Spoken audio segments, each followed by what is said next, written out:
এখন 10টা কারণ বলবো, যদি দেখেন একটাও আছে আপনার ঈমানও শেষ। এটাকে গুরুত্বপূর্ণ কম নাকি? অনেক গুরুত্বপূর্ণ।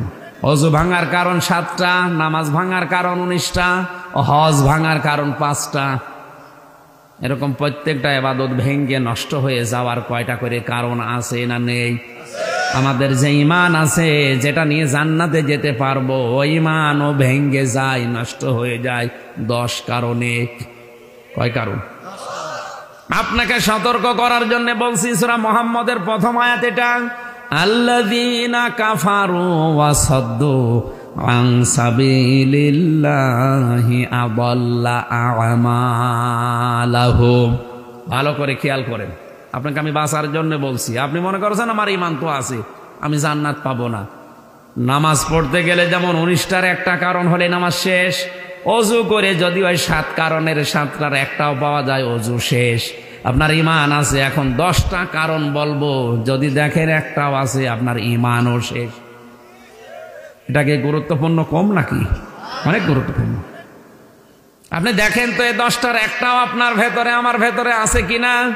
1 নম্বরে ঈমান ভঙ্গের কারণ 10টা। প্রথম নাম্বার সূরা জুমারের 65 নাম্বার আয়াতে এটা আছে এই তথ্যগুলো। যেহেতু আমার আলোচনায় বিষয় না, আমি শুধু থিওরিগুলো বলে দিচ্ছি। মোবাইলে তুলে নেবেন, কাগজ কলমে লিখে নেন, বাড়িতে এসে মিলিয়ে দেখবেন প্র্যাকটিক্যাল লাইফে।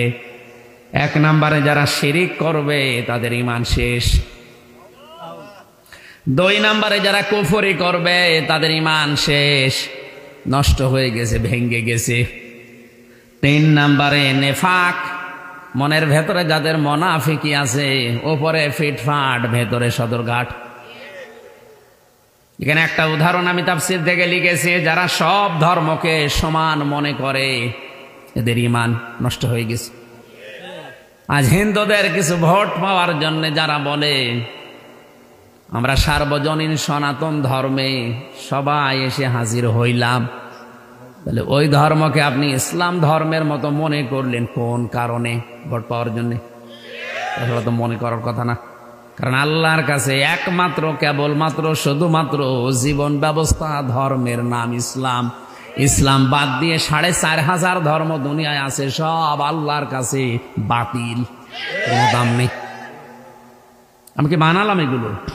এটা সূরা আলে ইমরানের 81 নম্বর আয়াতে এই তথ্যটা আছে।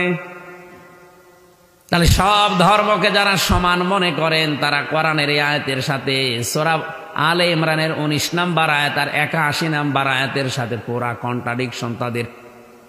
আপনার ঈমান ভেঙে গেছে। 4 নম্বরে নবী ছাড়া অন্য কারো আদর্শ যার ভালো লাগে, এটা সূরা তাওবার 80 নম্বর আয়াতে, সূরা 80 নম্বর আয়াতে 2 জায়গায় আছে। আব্দুল্লাহ বিন ওবায়ের নাম শুনেছি সারা জীবন, লোকটার পুরা জীবন আমি পড়েছি, কোনো সমস্যা আমার চোখে তেমন আমি পাইনি। খালি একটা সমস্যা তার ছিল, ও নামাজ, রোজা, দাড়ি, টুপি, জুব্বা, পাগড়ি, মেসাক করা সব ছিল, কিন্তু আদর্শ মানতে গিয়ে বিশ্ব নবীকে বাদ দিয়ে আবু জেহেলকে মানত। একটা মাত্র কারণে ওর ঈমান শেষ। ও মুনাফিক শুধু না, মুনাফিকের সর্দার। মারা যাওয়ার পরে নবীজিকে আল্লাহ ডাইরেক্ট জানিয়েছেন, হে নবী, ওর কবরের পাশে দাঁড়া দেওয়ার কথা, ওর জানাজা দূরের কথা, ওর কবরের পাশ দিয়েও আপনি যাবেন না।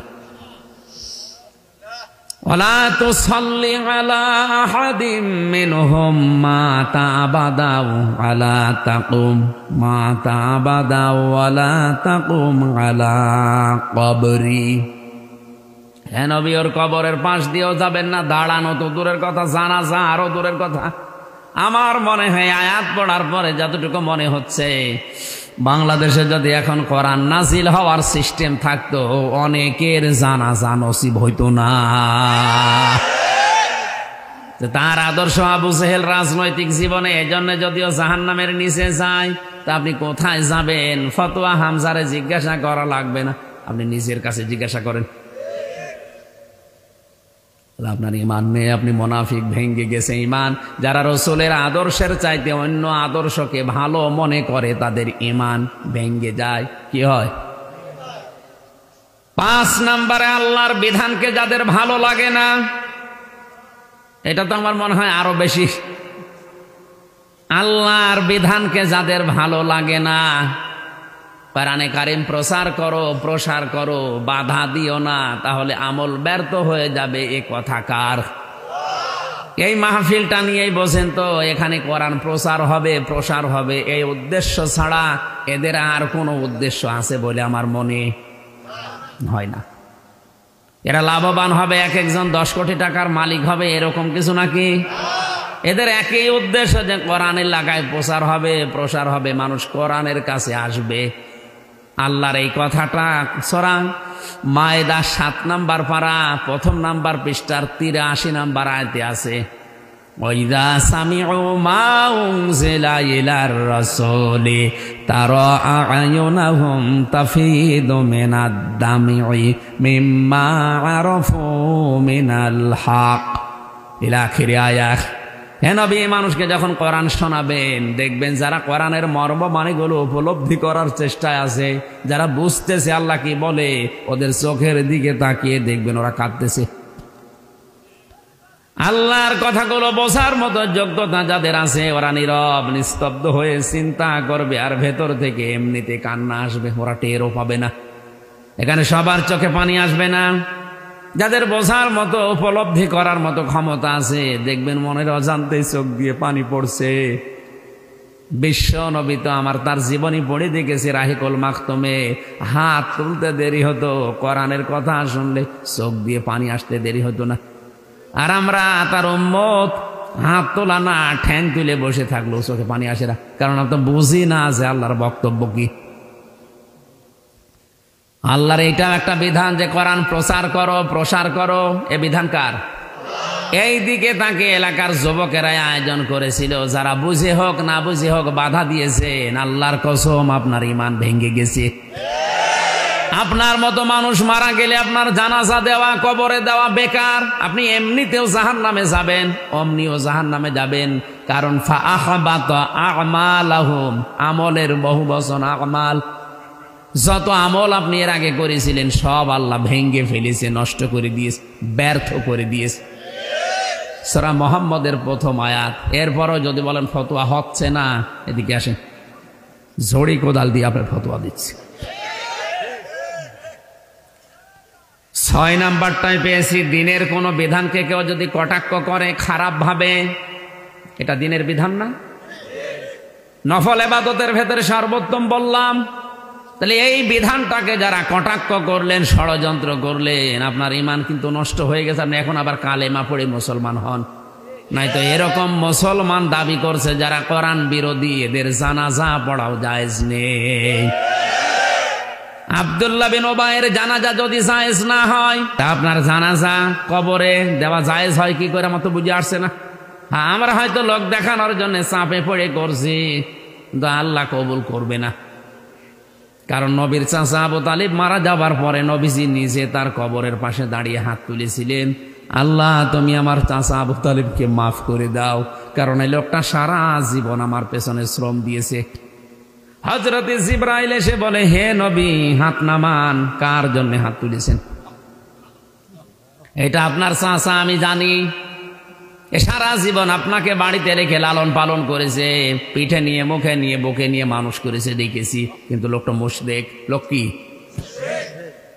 সূরা তাওবার 113 নম্বর আয়াতটা নাযিল হয়, মা কানা লিন নাবিয়্যি ওয়াল্লাযীনা আমানু আইয়াস্তাগফিরু লিল মুশরিকিন ওয়ালাউ কানু উলি কুরবা মিন বা'দি মা তাবায়্যানা লাহুম আন্নাহুম আসহাবুল জাহিম।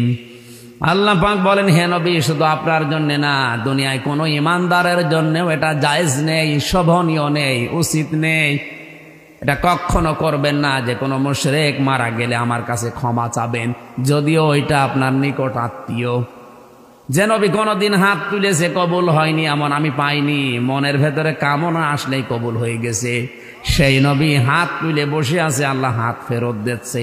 চাচা মুশরিক, আর আমাদের চাচা টাটকা মুশরিক, মরে যাচ্ছে।